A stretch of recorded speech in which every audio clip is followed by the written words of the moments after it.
Welcome to ओशोपुरम Kaithal. नमस्कार दोस्तों, मैं गौतम गुरजीएफ। आज ओशो टीम जब ओशोपुरम कैथल में आई तो स्वामी आनंद एकांत जी से बातचीत करते हुए कुछ सामान्य बातचीत में कुछ विषय उभरे हैं।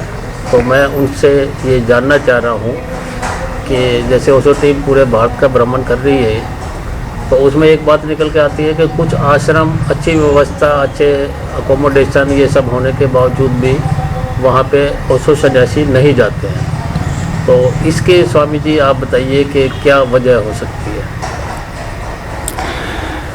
हाँ स्वामी जी, गौतम जी, मेरा अनुभव लंबा रहा है इस मामले में, क्योंकि सन 2000 में मैंने पूना में दीक्षा ली थी और तब से लेके आज तक मेरे जीवन में इसके अलावा कोई दूसरा ना काम है ना कोई आयाम है।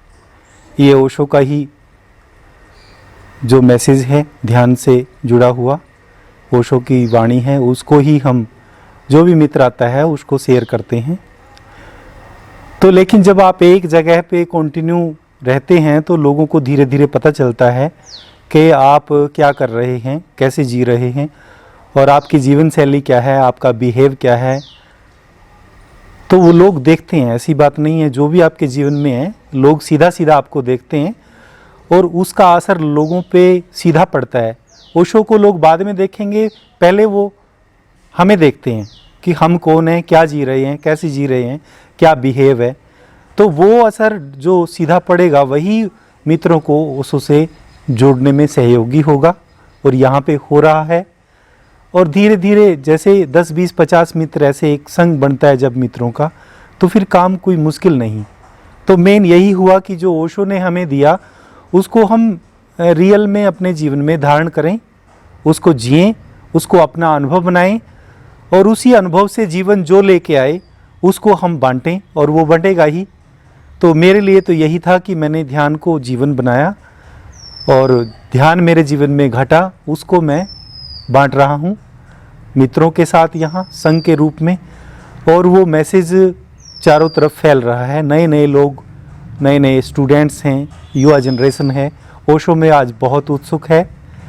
और लेकिन आज की युग में जो डिप्रेशन की प्रॉब्लम है उसको लेके लोग बहुत परेशान हैं। तो यहाँ पे डॉक्टर हैं जो यहाँ पे अपने पेशेंट को भेजते हैं, जो मनोचिकित्सक हैं। बड़ा हॉस्पिटल है यहाँ, 200-250 ओपीडी है डेली की। लेकिन वो भी कुछ पेशेंट्स को यहाँ भेजते हैं जो उनसे ठीक ना हो पा रहे हों और ध्यान में बड़ा उनको सहयोग मिलता है। तो ऐसे धीरे धीरे कई टाइप से लोग ओशो से जुड़ते जा रहे हैं। जो किसी मानसिक या फिजिकल प्रॉब्लम के लिए यहाँ आए तो धीरे धीरे वो ओशो के हो गए, वो ध्यान से जुड़े और वो ध्यान को जी रहे हैं। फिर वो अपने परिवार में मित्रों को वो मैसेज स्प्रेड करते हैं। तो एक जगह पे बैठने का ये बेनिफिट है कि लोग जुड़ते चले जाएंगे, एक श्रृंखला बनती है लोगों की, फिर एक ग्रुप बनता है, फिर वो ग्रुप फैलता है। लेकिन सिर्फ शिविरों के लिए आश्रम हो, 3 दिन के लिए मित्र आएँ, 4 दिन के लिए आएँ, उसके बाद आश्रम में लोग हो, तो उसमें आश्रम में गहराई नहीं बनेगी, ध्यान की एनर्जी भी उस ढंग से नहीं बन पाएगी, लोगों का विश्वास या श्रद्धा उस ढंग से नहीं जुड़ पाएगी और लोगों को ये भी पक्का नहीं होगा कि आश्रम में कोई है कि नहीं है, शिविर होगा कि नहीं होगा।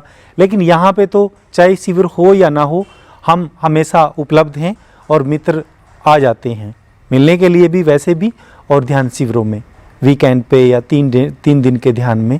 तो ये ध्यान का सिलसिला चलता ही रहता है। फिर हम आसपास के सिटीज़ में शिविर लेते हैं, पंजाब में, उत्तराखंड में, हिमाचल में और भी स्टेट्स में लेते हैं। तो वहाँ से नए लोग जो शिविरों में जुड़ते हैं तो वो भी वहाँ यहाँ पे फिर रेगुलर आते रहते हैं। मित्रों, आप जिस चैनल पर ये वीडियो देख रहे हैं, ये चैनल ओशो प्रेमियों द्वारा ही संचालित है और भारत में ओशो के सभी आश्रमों की वीडियो डॉक्यूमेंट्री द्वारा कंप्लीट जानकारी और अन्य ओशो के कार्यक्रमों की जानकारी आपको उपलब्ध हो, ऐसा इस चैनल का एकमात्र उद्देश्य है। कृपया इस चैनल को सब्सक्राइब करें और बेल बटन अवश्य दबाएं ताकि हर वीडियो की जानकारी आप तक तुरंत पहुंचे।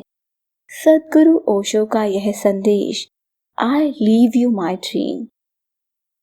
इसमें ओशो टीम का सहयोग करें इस वीडियो को शेयर करें।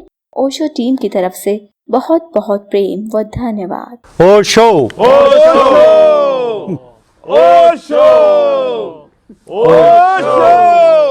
ओशो शुरू करते हैं आगे की कार्रवाई।